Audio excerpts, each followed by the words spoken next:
Okay, so we're gonna start part 3 of The Secret of Light, and I've been, you all know, I've been really looking forward to this portion of the material. It's kind of, in some ways, the part of it that's been the most impactful to me, and it's a little bit easier for me to wrap my mind around because I'm a pretty visual learner. So I don't know if that's true for any of you too, but we're going to start seeing some drawings and diagrams as we go through the material. So yeah, so I'm excited about that. In the book, Secret of Light, part 3, there's a graphic here. I'll put it up. I don't know if you guys can see. There's a graphic, and the graphic is titled "The Mystery of Gravitation and Radiation," and it shows the sphere with the spiral running into it to the center and the spiral running out of it. And part 3 is also titled "Omnipresence: The Universe of Being." And yeah, like I said earlier, I want to go ahead and start integrating these quotes from the Divine Iliad in between too. So I'll read the first 2 pages, and I think there's actually 6 pages of quotes, and we'll go through all of them. We can stop anytime. Just anybody who has anything to say, feel free to raise your hand. Okay, so I'm going to get started with the reading. So it starts off, "In my universe, there is but one form from which all forms appear. That one form is the pulsing cube sphere, 2 halves of the heartbeat of my dual thinking. All forms pulse. Therefore, all forms are 2. One form for the in-breathing pulse, which generates, and one for the out-breathing, radiating one. The cube is the sphere expanded by the outward breath to black rest in cold space, and the sphere is the cube compressed to incandescence of white-hot suns by the inward breath. All spheres emerge from the pulsing, breathing cubes of space and return to them to find fulcrums of rest for re-emergence. Behold, I center one form where it seeks rest in me from the action of my thinking, and I envelop that form with its other half, where it may again find rest in me as another fulcrum for expression of my thinking. These 2 sexed halves extend from me and return to me, but they are not me, nor are they 2 halves of one, for they never can be 2 halves of one. They are always 2 and never one. Nor can they unite, nor meet, for their ways are opposed ways which never meet, for each one voideth each in their seeming meeting. Behold, I am within all things, centering them, and I am without all things, controlling them. But I am not those things which I center and control."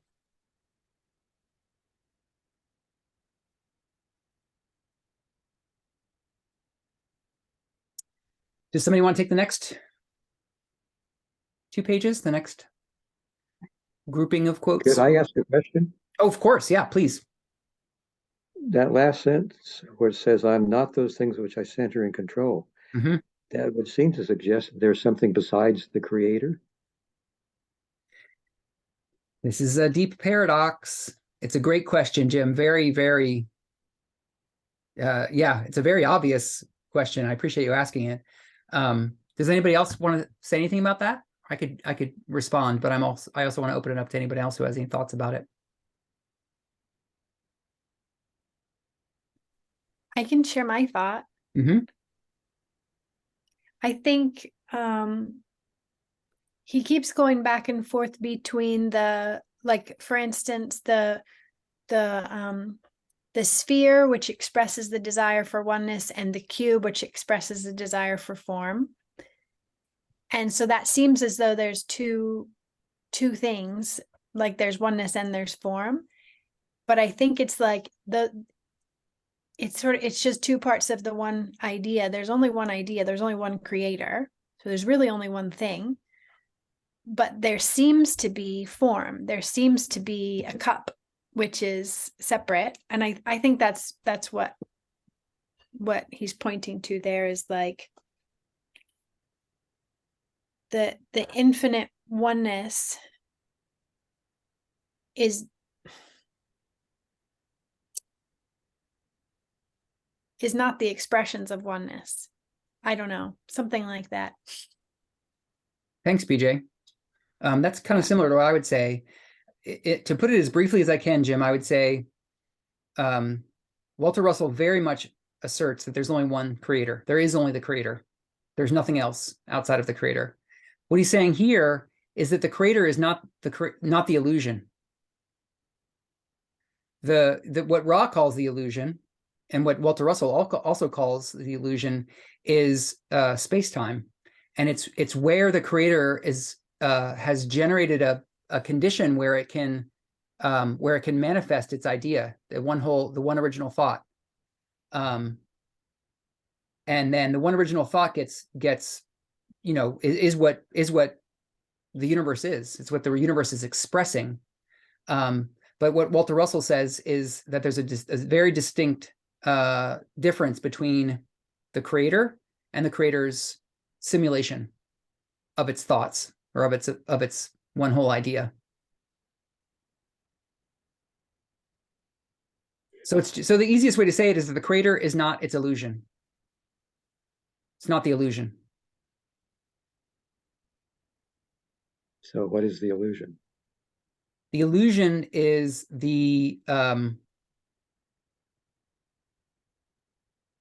it's the context that the creator has generated in order for it to experience finity, or separation, or duality.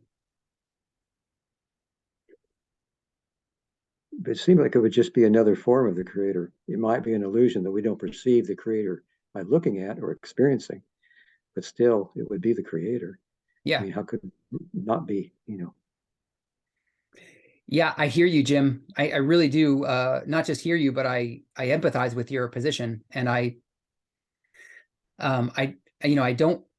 can't represent why it's important for Walter Russell to make the distinction, but it's a distinction that he makes over and over and over again, that this illusion, this simulation, is not the creator. It's not actually the only thing that's real is the creator, and what we're experiencing is not absolute reality. And it's a bit of a paradox, and I don't know if we'll be able to solve it, but it's a really important and great question. Diana, what do you got?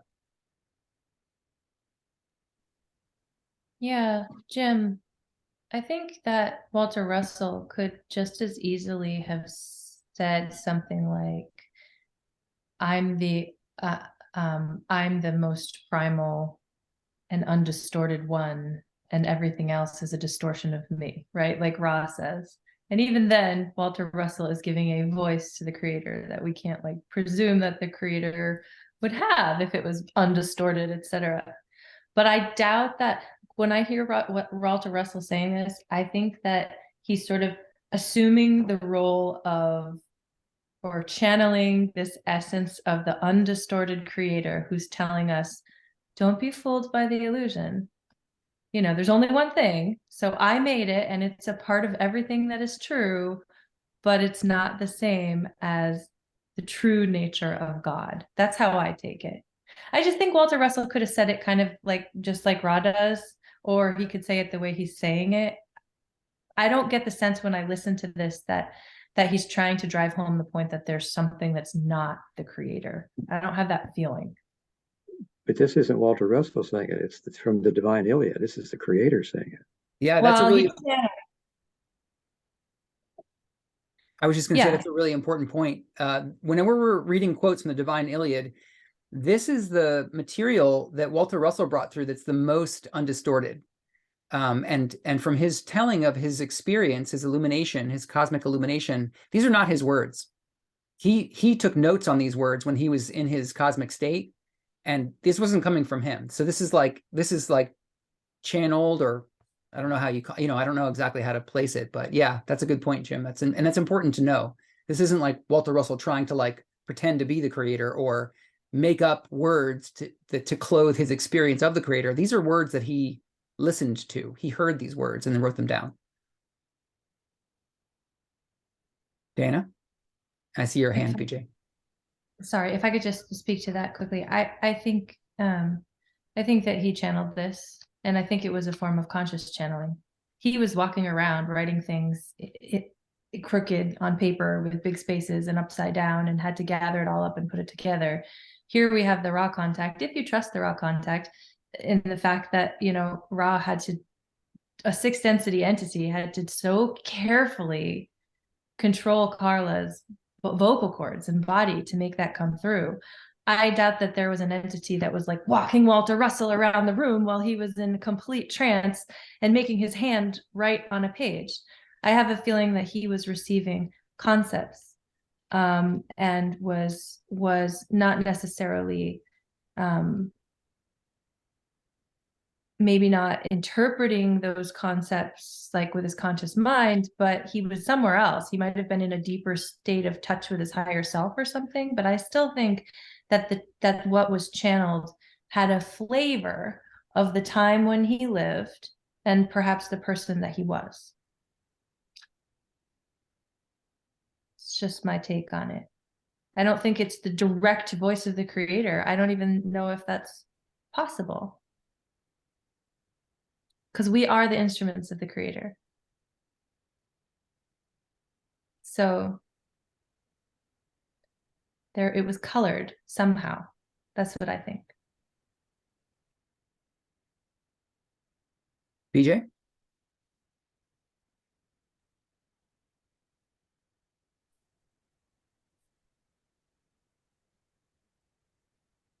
I could say some more things, but maybe it's already been said. I guess the thing that comes to me now that feels important is like,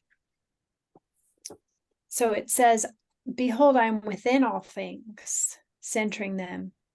I'm without all things, controlling them, but I'm not those things which I center and control. So yeah, I think it's just the thinginess, like it's just, yeah, I just feel like it's pointing to the illusion of form, which is so captivating.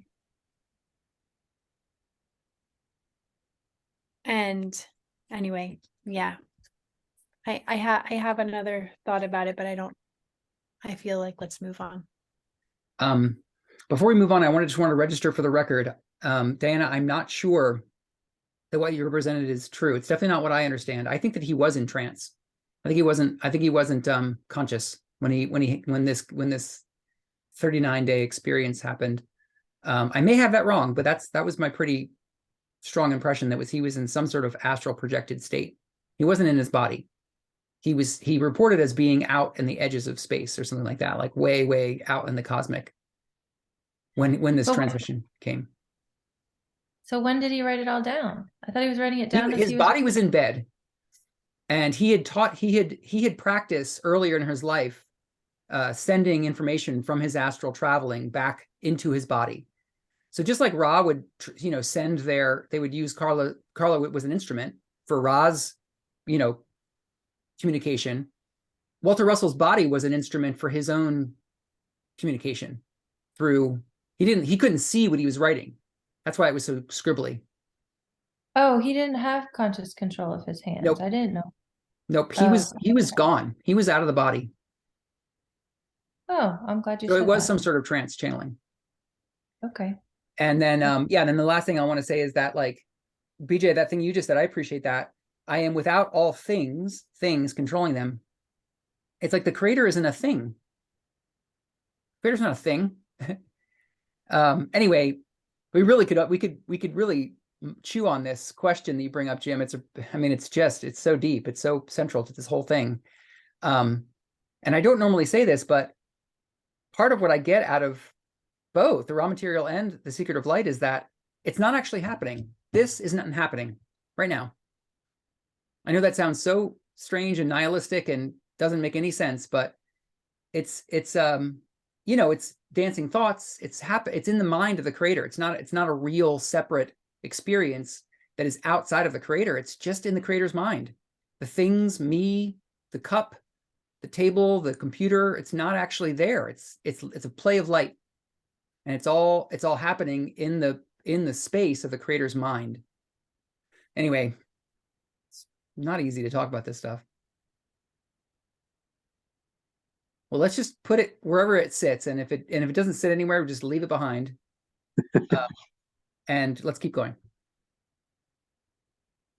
Shall we? Who would like to read the next 2 pages?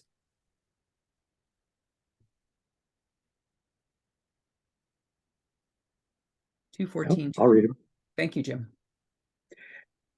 See thou that man knows that each divided light of his conditioning, which extends from me to him, is balanced always, for I am balance, and that is truth and the law, for I am truth and the law.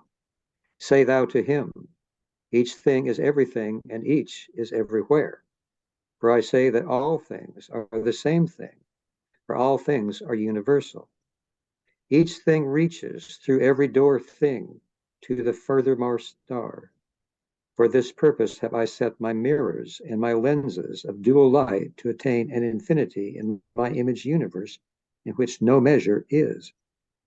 And I also say that man's infinity ends in eyes of man, where it began. All things in my mirrored universe end where they began. Eternity thus ends in now, and now in eternity. See thou that man well knows the illusions which deceive his sense seeing. Point out to him my mirrors and my lenses, which curve my universe of seeming into imaged spheres of my thinking, as seed for multiplying one into many ones. Say thou to him, all things occupy the same space, and each thing occupies all space. All things extend from all things and are extensions of all things. Likewise, I say, all things center all things and are involved in all things. Say thou these things in words of man's knowing, and say thou that I, the light, center him and all things else, for I am everywhere. Well, there he says I'm everything.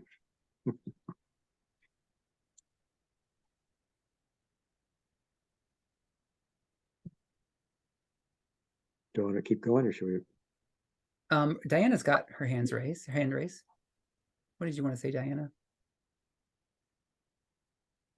I'm hung up on this being like a pure voice of God thing, because I can understand Walter Russell saying and believing that this was like a pure message that didn't come from him, and that it's a message from the creator. But all messages carried to this plane come through something or someone. Right. Even Ra was limited by the limitations of our language. This came through in English. Right. And it sounds kind of biblical. It has a flavor.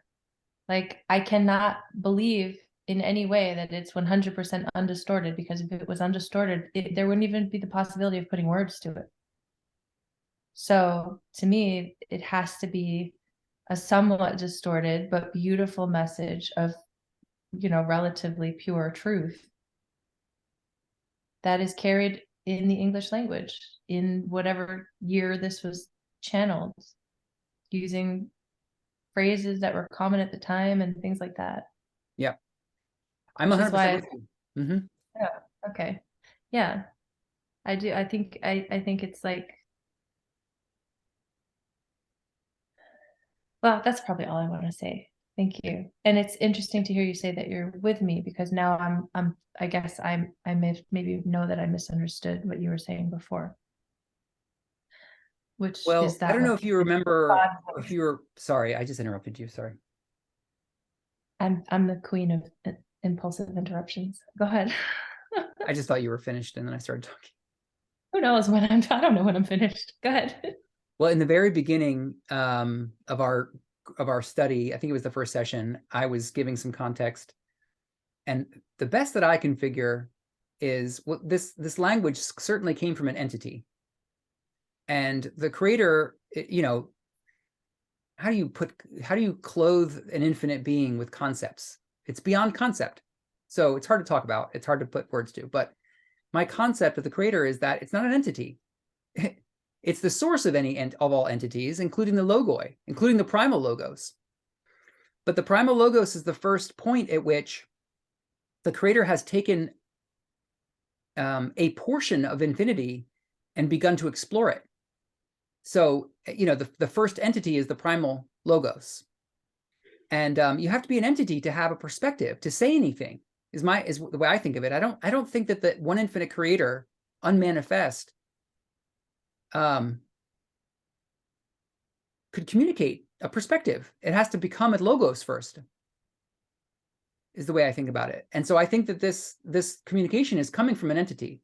And so what entity? It's, Walter Russell says it's God. So I'm like, well, I think it's the logos. Can the logos communicate? Can the logos channel to us? Can we channel the logos? I have no idea. It's a mystery to me, Diana. Who are we talking to here? But I agree with you. I don't think this is the one infinite creator, because I don't think the one infinite creator takes a perspective. It's infinite and whole and hasn't chosen to become finite. It creates logoi to do that. And I think that's the definition of logoi. Is logoi are entities who take a portion of God's infinite idea and infinite power and infinite capacity and choose a portion of that and explore it through a galaxy or a sun or a person or a photon or a tree or whatever. Like that's the realm of finity. So anyway, and entities. And I don't think the creator speaks without first creating an entity for itself. Anyway, that was probably more complicated than I need to make it, but my story is that we're talking to the logos here. These quotes are from the logos. And it might be the solar logos, it might be the galactic logos, I'm not sure. But I don't think it's God, the one infinite creator, unmanifest, somehow just speaking from infinity into the English, whatever this weird Elizabethan or whatever biblical dialect is. Anyway, take it for what it's worth. That's just my opinion. I don't know if I'm onto it or not, but that's how I place it in concept in my mind as I'm reading these quotes from the Divine Iliad. That definitely lets me know that I misunderstood what you first said. So thank you. Carla used to say that in meditation, the Creator speaks to us in thoughts too deep for words. So if any words are ever used, they're a distortion of what is. Yeah. That sounds really. Yeah. I agree with that too, that like, that's the beginning of the Tao Te Ching. The Tao that can be told is not the eternal Tao. Like any way that we express truth, as soon as we express it, it's not fully true anymore, because it's just looking at it from one perspective. And truth is expressed from all perspectives simultaneously. And the reason I raised, that's not what I raised my hand for, but I raised my hand to say just that piece that you shared about the primal logos, Aaron, was really clarifying for me. Like that clicked something for me. So whether or not, we're talking to the logos here, whether or not, that's actually what's happening, the way that you explain that and describe that helped click some things into place for my understanding of, the teachings from Ra, in terms of the primal logos. I don't remember how you said it, but the primal logos like comes first, like is the first maybe like fracturing or, splintering of the idea, filtering, limiting of the idea. And that just like, oh, cool. I never grokked that piece before. So I appreciate that. Mm-hmm. Cool. May? I had a quick question. I have the impulse to suggest that the logos, the primary one infinite creator, creates through sound or vibration and frequency. And I thought, doesn't Walter Russell talk about that? Didn't we talk about that in our study about that idea? And I wanted to just go back to that because it seems to tie into what Jim said about Carla's about his comment about Carla and how she understood what was being channeled through her, essentially. Yeah. Is that a clear question? Oh, I didn't quite get it. Maybe you could. Okay, Say it again. so doesn't Walter Russell talk about how the logos, or how God, in the beginning there was the word. That's like Genesis 1. And that feels like the word was a vibration. It wasn't or a frequency. It wasn't an actual word. And what Jim, what you said about Carla's impression of language, that was or the way that the creator expresses itself was beyond language. And I was thinking that Walter Russell talked about that in terms of this, in this book, about, and I was wondering if anyone can remember what I'm trying to convey. Does that make sense to anybody? Did Walter Russell talk about that? I'm sorry. I think you should try it one more time. Oh my God. And the more I'm trying it, the more jumbled it's becoming. I had this impulse that, JC, please, you're distracting me. Based on what Jim said, so Carla would be in trance, and whatever came through was already distorted because of language, and she was receiving the message, but it was in a certain form of a vibration in my mind, or a frequency, right? It's beyond space-time. And so I thought Walter Russell talked about that kind of idea in this book, about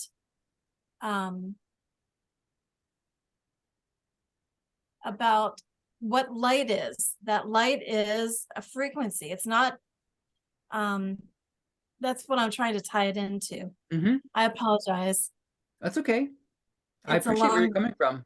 okay. Jim, correct me if I'm wrong, but Jim's comment about what Carla experienced was during her meditations, she would have the experience. Am I getting this right, Jim? That she would have the experience that the creator would visit her, but the communication was so deep that it was way beyond words. You couldn't communicate it in words. Right. So it's The higher distinct from her reality trance just- channeling. This is not, we're not, you're speaking to her experience that's different than her trance channeling of Ra, right? Right. Although Ra also said sound vibration complexes had a limitation to them. They could only begin to express what the fourth density was like. Beyond the fourth density, they were without words. Right. Right. Yeah, that seems really clear that words are very reductive in terms of the richness of information. Words can only communicate so much, and it's much more limited than concepts, and of course the direct experience are far more rich than what we can convey to each other in words. Well, May, let me see if I can speak to what you're saying. So you're trying to remember, didn't Walter Russell speak to the something that kind of conveys that same idea? Is that kind of the gist of your question? Yes, and about light, light specifically. Well, the thing that comes to mind that I remember Walter Russell saying about it is that God has one whole idea. And I believe that's what Ra says about the original thought. I think these are equivalent concepts.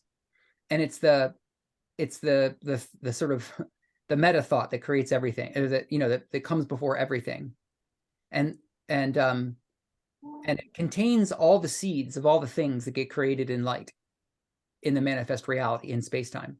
So seeds birth light, or in a way. I mean, Walter Russell, I'm paraphrasing, but seeds are what light is simulating. The seed of the a portion of the creator's one whole thought, which is much more rich than words, I imagine. The seed of mankind, or the seed of planet Earth. You could never put that into words, or even the seed of a simple thing, a tree or a plant. You could never put that into words. That's way more rich and complex than words, and it's just one seed. So I don't know if that's at all speaking to your point or question. It's perfect, and I'll try to fine tune if it comes back to be Great. asked. Yeah, Thanks. please do. Yeah. Yeah. Okay. All right, let's read the last 2 pages of the quotes from the Divine Iliad. Let someone I'll read volunteer. that. Great, thanks, BJ. Okay. So we're on 214 now. Yeah, 214. Sorry, there's 3 pages, if you don't mind. Oh yeah, that's fine. Sorry, no, we finished 214. We're on 16. to Oh, that's right. 16, Now we're on 216. and There there we are go. only 2 pages. 216. Again, I say that all things extend to all things, from all things, and through all things. For to thee I again say, all things are light, and light separates not, nor has it bounds, nor is it here and not there. Man may weave the pattern of his self in light of me, and of his image in divided lights of me. E'en as the sun sets up its bow of many hues from divided light of me, but man cannot be apart from me, as the spectrum cannot be apart from light of me. And as the rainbow is a light within the light, inseparable, so is man's self within me, inseparable, and so is his image my image. Verily I say, every wave encompasseth every other wave unto the one. And the many are within the one, e'en down to the last waves of me. And I say further that everything is repeated within every other thing, unto the one. And furthermore I say that every element which man thinketh of as of itself alone is within every other element into the atom's veriest unit. When man queries thee in this wise, sayest thou that in this iron there is gold and all things else? Thou mayest answer, within the sphere and encompassing it is the cube, and every other form that is, and within the cube and encompassing it is the sphere, and every other form that is.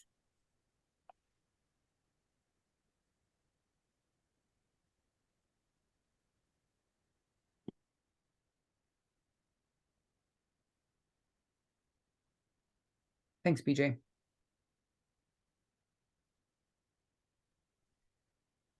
One thing that happens for me when I read, especially the Divine Iliad, the quotes from the Divine Iliad, but even in the rest of the book too, I'm familiar with the challenge of the mystic. The mystic, meaning somebody who has opened the gateway to intelligent infinity, someone who's had a direct experience of union with the Creator, someone who's had, a deep insight into the mystery. And then they come back and then they want to be of service by, sharing the experience. And I think it's pretty famous that it's one of the most difficult things there is to do, is to clothe that experience in words and communicate it to others who haven't had the experience. And that's kind of how I navigate some of these things that feel beautiful. They feel inspiring. I don't always understand them, but I place them in the realm of like, oh, this is a mystical transmission, and it's not necessarily going to make sense until it does. So yeah, for what it's worth. I'm not keeping up on the chat. I don't know if I missed anyone's comments.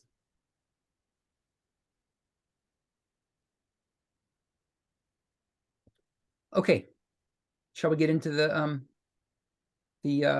main portion of the reading, part 3, or do anybody want to make any comments about what we just read? BJ, your hand is half raised. Oh, no. Okay.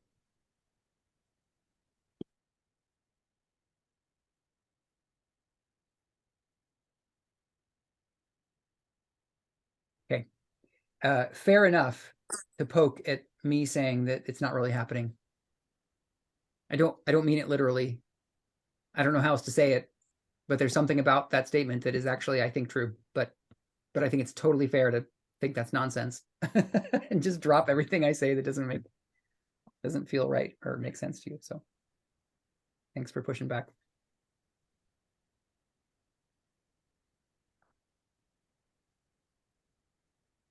Yeah. Well, I think it's like, okay, so this was the thing that I was with before that maybe it is helpful to say, because here it is again. So like in meditation, what I think is helpful in our limited experience is to separate out the sense of self from like the awareness itself from what we're aware of.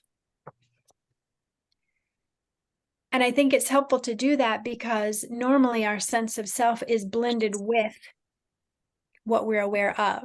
Like, and what I'm aware of is so much the body, which is why it seems like what I am is the body. And it's helpful to track that back and go like, okay, not the body, just for a minute, just to see what's left, because then we can get in touch with the awareness. And then there is some relative truth that, okay, it's more true that what I am is the awareness.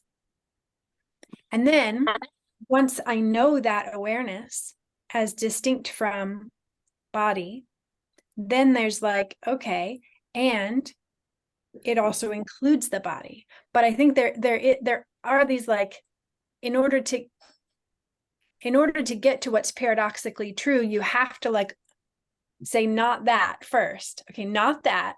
Okay, so now I know this. Okay, so I know awareness. Okay, now that I know that I'm awareness, that includes everything. And I feel like our understanding has to, in some ways, go through these phases of excluding in order to know like a more ultimate truth, which then can re-include everything. I don't know if that's useful for you all, but yeah. Yeah, thanks, BJ. I appreciate that. Okay, so May.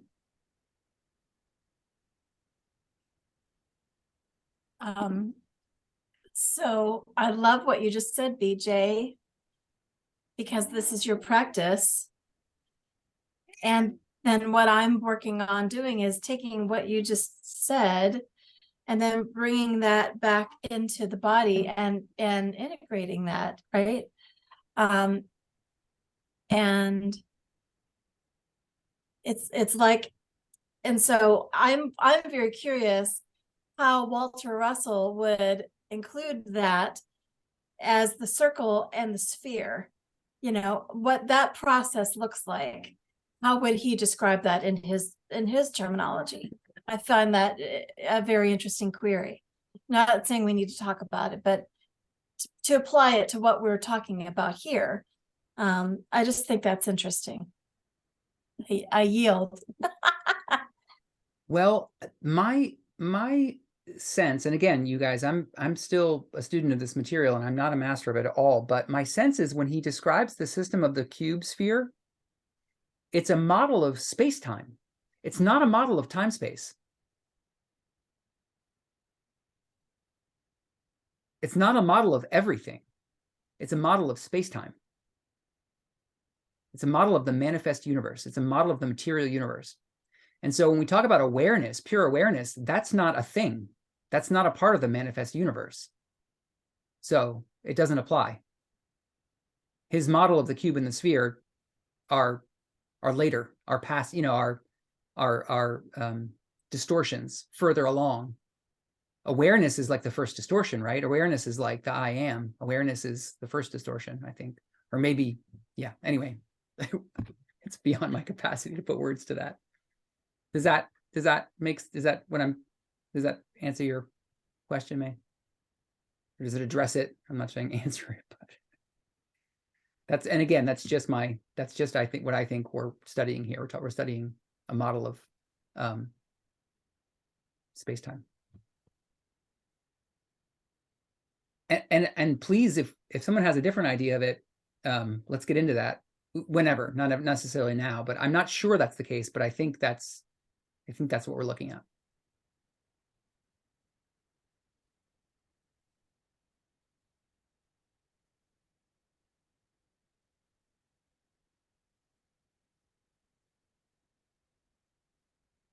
Danny, you keep raising your hand and putting it back down. You look pensive. You're Yeah. welcome to just talk through your question if you have one, or you can you can just simmer on it. I could talk to you about it later. I'm not convinced that he's not talking about time space, because time space is also an aspect of the illusion and contains discrete bodies of energy that exclude a portion of the all in their experience, like sort of like the time space analog of a third density mind body spirit complex is a third density consciousness that's in time space, but it's still just a third density consciousness, and it is a complete 360-degree being, but it doesn't have full access to itself as creator, or it would be rolled back into the octave.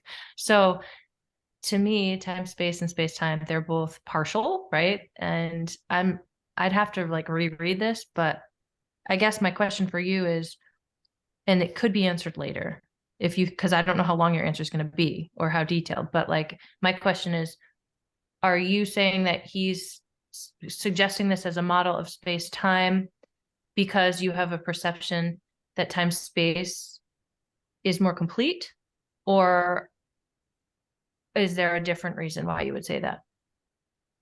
The biggest clue that gave me this impression is when he talks about how does motion begin? How does the vibration that is light, that is the dual wave of light, how does it begin?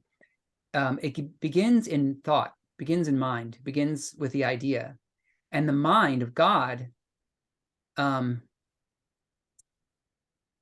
like what a distortion is, mind makes contact with the inner planes of the cube. And we haven't fully seen this picture yet, so I don't know if any of you have a picture. I can pull it up. But there's the three inner planes of the cube. Here it is. Figure 4, God's projection mirrors of action. Can anybody see that? See those inner planes? So those are the inner planes that are inside of the cube. And thought impacts the planes and sets up a vibration in the plane. And the vibration in the plane sets in motion light. So form, motion, time space is generated by, space-time is generated by thought. Thought comes from time space. Thought is the realm of time space. And so it's the inner planes. It's not like it's completely separate from this model, but, and Diana, I'm still working this out, but I think that and even the word inner planes, when we talk about inner planes, isn't that kind of synonymous with time space? What do you think? When we talk about the inner planes? Yes. Jim, does that make sense to you? When we talk about the inner planes, are we talking about time space? Yes, I believe so. Yeah. So it may be true that the inner planes and time space are represented in this system by the inner planes of the cube, but there's no space to them. They're literally flat. They're literally dimensionless. There's one dimension of space, but an infinite dimension of time. And so time space may exist. If we're going to place it somewhere, it would exist within the causal planes, or the inertial, what Walter Russell calls the inertial planes, which is the center of and the origin of all manifestation. Well, it's very interesting to think about, and I think I'm going to mull it over some more. I would just like to throw out there something that maybe you agree with, maybe you don't agree with, but the idea that light, there is a metaphysical light that precedes physical light. Mm-hmm. And it is an aspect of the creating creator. creator with the lights on, the creator Right. that arises concomitant with the first distortion, Right. and therefore is an aspect of the illusion as well. But it is an aspect of the time-space illusion because both time, space, and space-time are illusory. Right. And Ra says one thing that intelligent, okay, I'm going to zip it and I am going to just save this because it's fun. It's really fun. I can't say I disagree with you, Aaron. I don't know if I do. I just like picking your brain, but I think I'm going to just let it go for now. Okay. Well, let's Thank keep you. tracking it. Let's keep investigating and, challenging each other and supporting each other and cooperatively figuring out what we can make of this. And yeah. I told BJ this morning. I just had some profound things click in for me just either last night or the night before that relates to all this. And part of it is this idea of inner planes. I had never equated the possibility that when Walter Russell draws these three planes that are inside of the cube, that might literally be what the inner planes are. That would be amazing. And we'll see if it fits. And when I'm not taking it on, I'm not trying to tell that's what really is going on. But it actually, as we'll see when we get further into this, the origin of matter and vibration in space-time actually comes from these inner planes. It actually originates from these inner planes, which may be a representation of time-space. I'm not sure, but I'm gonna sit with that and invite you to as well. I appreciate you sharing your thoughts and your excitement because it adds so much. Thank you.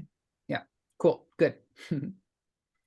Well, let's get through a page or two of the main portion.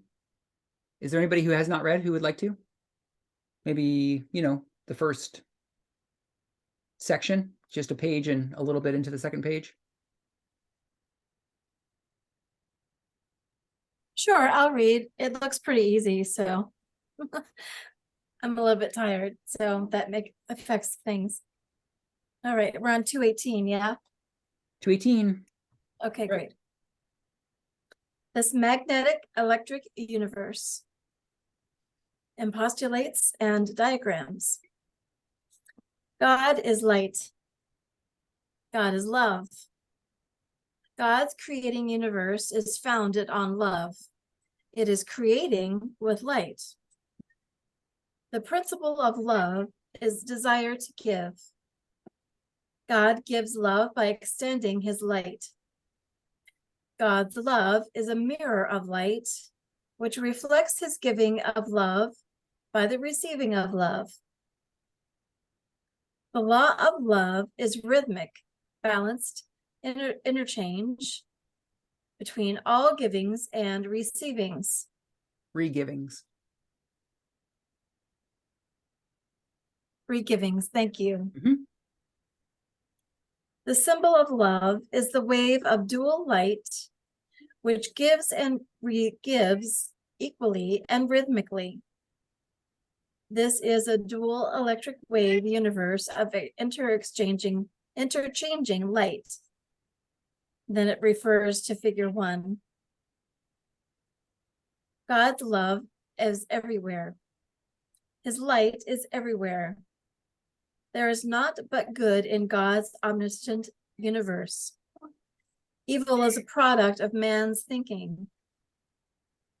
God extends his love, his power, and his knowing radially from 0 points of omnipresent stillness to other 0 points in the measure of his desire to give form to his imagings.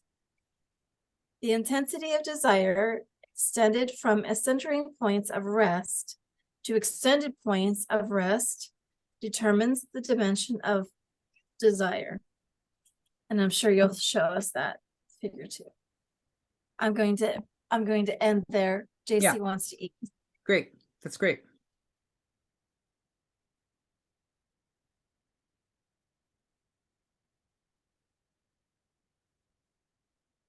Well, I'll jump in with a comment. The second paragraph, God's creating universe is founded on love. It is creating with light. That sounds familiar, doesn't it? second and third distortions.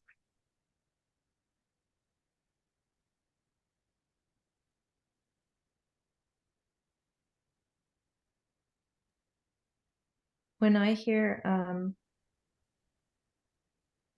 the intensity of desire extended from centering points of rest to extended points of rest determines the dimension of desire, I just think of that as the chaotic energy of creation finding focus, and energy nexi that represent individuated whatevers, anything. I mean, I'll have to just, okay, no questions. Yep. Well, I'll just That's what I'll speak briefly to this idea from my perspective. It's almost like God's desire is what creates scale.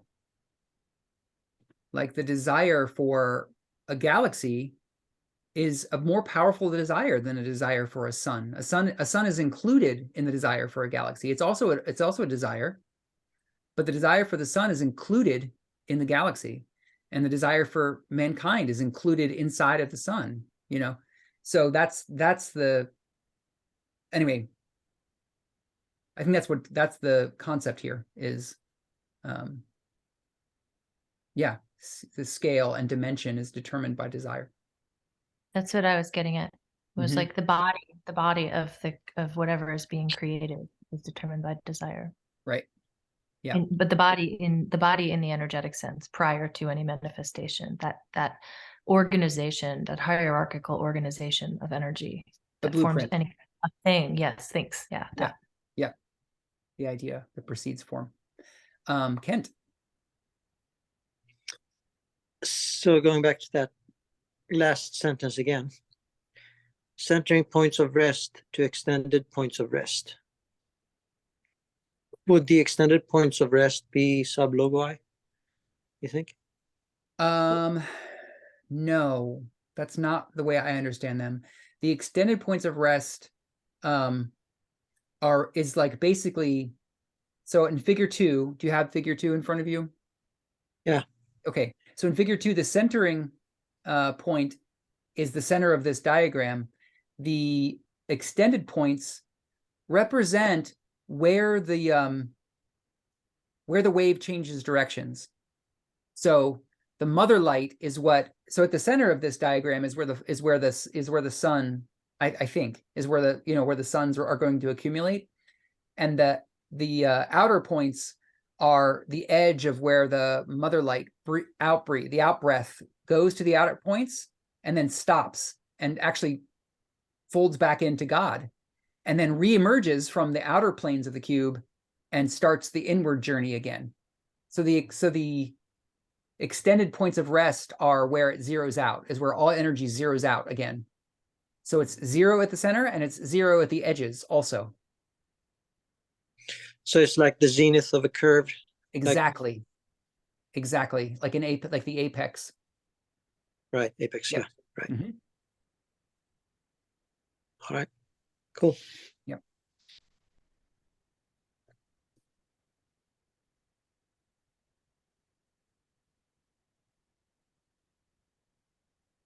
Yeah, May, what do you got? So I was wondering, figure 1 and figure 2. So in figure 2, those 3 points in the middle of the diagram, are those the correspondent 3 points on figure 1?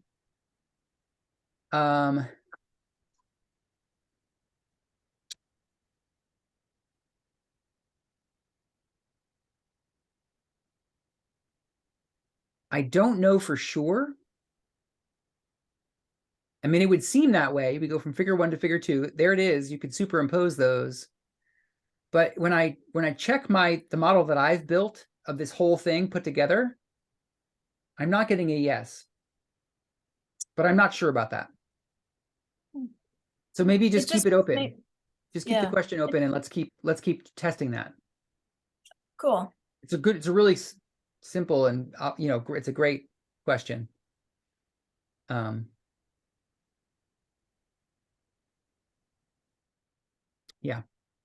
BJ? I just want to say how interesting it is to me and fulfilling in some powerful way to see mathematical drawings and to look at that and it's like I'm looking at a textbook, figure 1, mathematical symbol, this is the symbol of love. Like, wow, like that's fascinating to have these two so seemingly separate things from most of my life, and certainly in childhood in school, like math had nothing to do with love.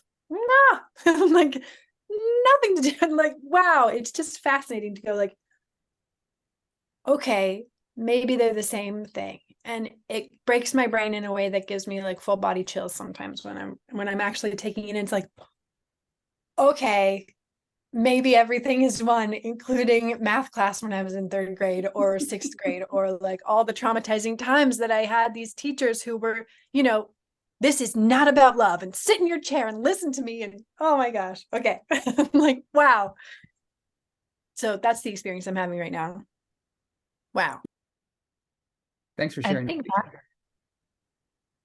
math is better than language for describing the universe.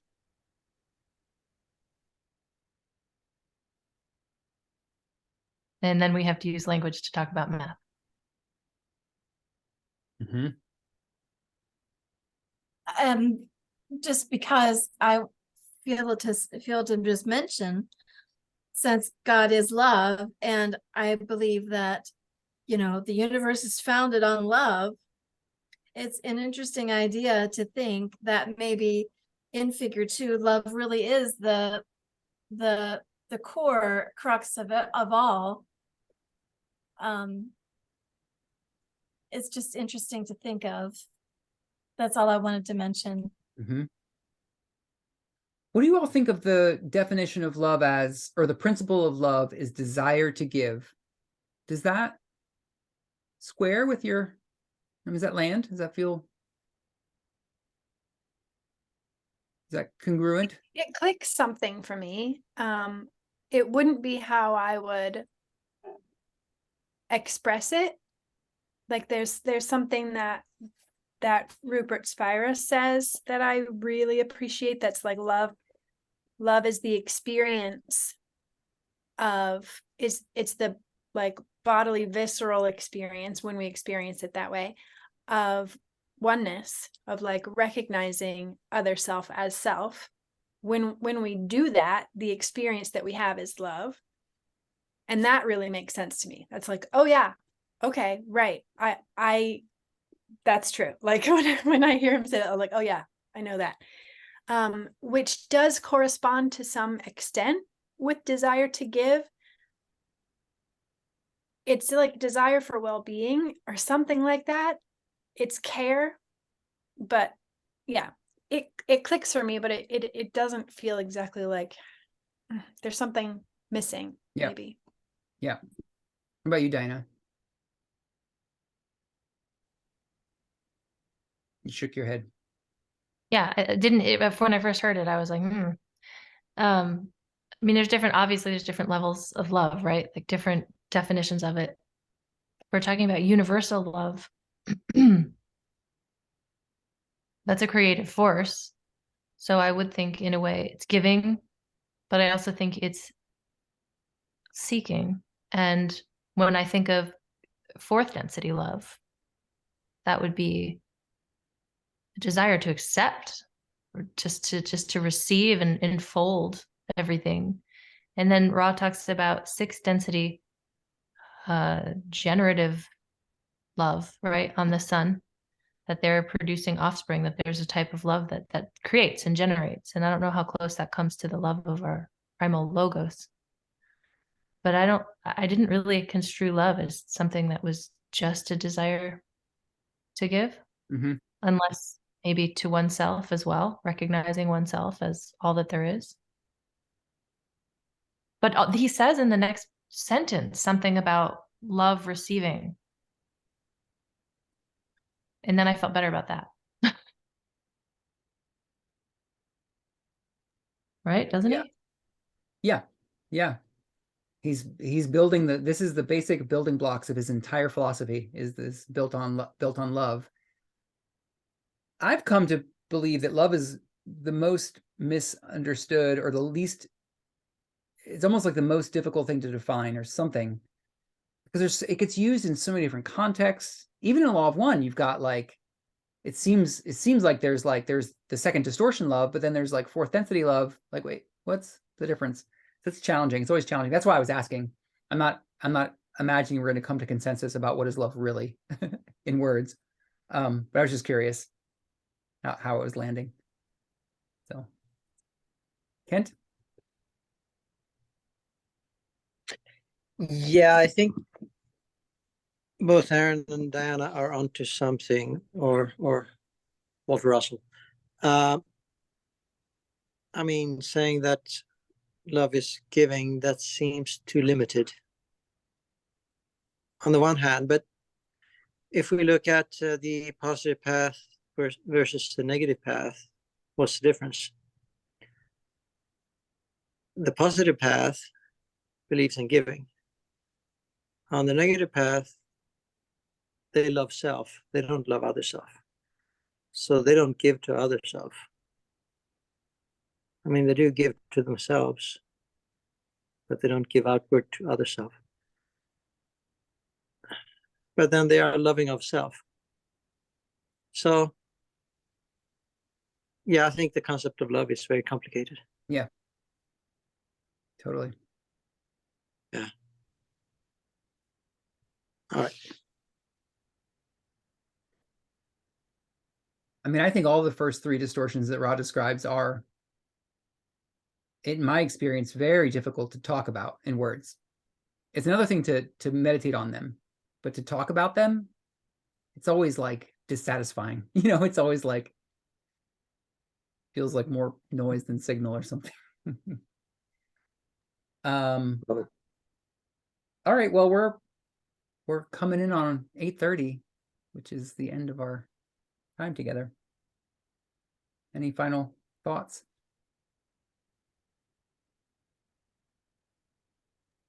Well, at the risk of being disappointing, I think that the love of the creator is the desire for the creator to know itself. And through the power of love, created the universe in which it could know itself. And all of us could know more of the creator and more of ourselves. So this love created all that is for the purpose of all of us getting to know who we are and why we're here. Boom, mic drop. That was not disappointing, Jim. Thank you. I appreciate you sharing that perspective a lot. That resonates. We could all put our mic emojis out. Okay, let's see. Is there a mic emoji? Yeah, there's a mic emoji. You have to click the little three buttons and then find your mic before you can drop it. Oh, got it. I put up a ghost. His name is Mike. It was as close as I could get. That's cute. I've always loved your voice, Jim, and hearing you say that thought that you just said with your voice was just so beautiful. Well, in my thank you. experience, in my distortion.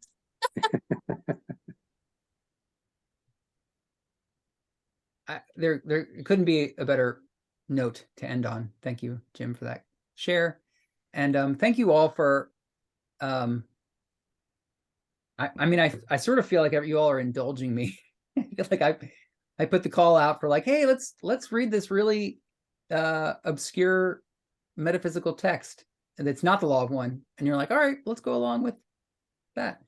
And to the degree that I don't, I'm not able to like speak to my own understanding of this material like I am with the Law of One. Not like I'm saying I'm like I fully understand the law of one at all, but I can speak to it more easily. And so when questions come up and I can't quite give satisfying answers, I feel really self-conscious. Anyway, I'm just saying, I enjoy this. I enjoy geeking out with y'all, and I appreciate you all being along for the ride. So thanks for being here. Thanks, Yeah. Aaron. Yeah. I just see you as this ray of light that gets me excited about stuff. I have no expectation that you're going to have a definitive answer about anything. You've been super helpful in so many ways, including how you just facilitate the group and get my wheels turning. I hope that you can feel that, because it's fun. You're making the fun here with your excitement. It's a good thing. Thank you. Yeah, I really appreciate planting the seed that's growing the plant of an inquisition and seeking and serving and being. So thanks so much for doing all of that. You're welcome. Thanks for saying that. It really, really means a lot to me to hear that. Thank you all. Hope you all enjoy your rest of your evenings. Natalie, get some good rest. Okay. Thank you, everybody. Love you. Good night, everybody. See you next Good time. night. Bye-bye. Good night, everyone.